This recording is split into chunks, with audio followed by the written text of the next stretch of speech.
اس سے خوبصورت اور خوش قسمت انسان نہیں ہے کوئی بھی جسے اللہ دنیا کی نعمتوں سے بھی نوازتا ہے اور دین کی نعمت بھی عطا کرتا ہے۔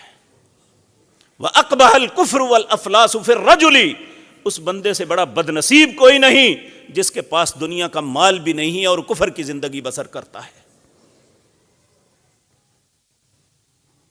تو آج ہماری کیفیت وَيَنْقُصُ الْعَمَلُ، عمل کم ہو گیا، وَيُلْقَى الشُّحُّ، بخیلی آ گئی، بخیلی۔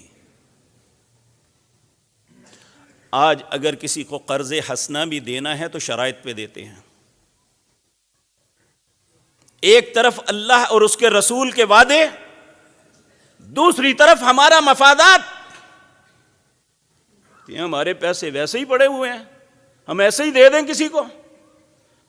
اگر آپ نے مجھ سے قرض لینا ہے تو ڈالر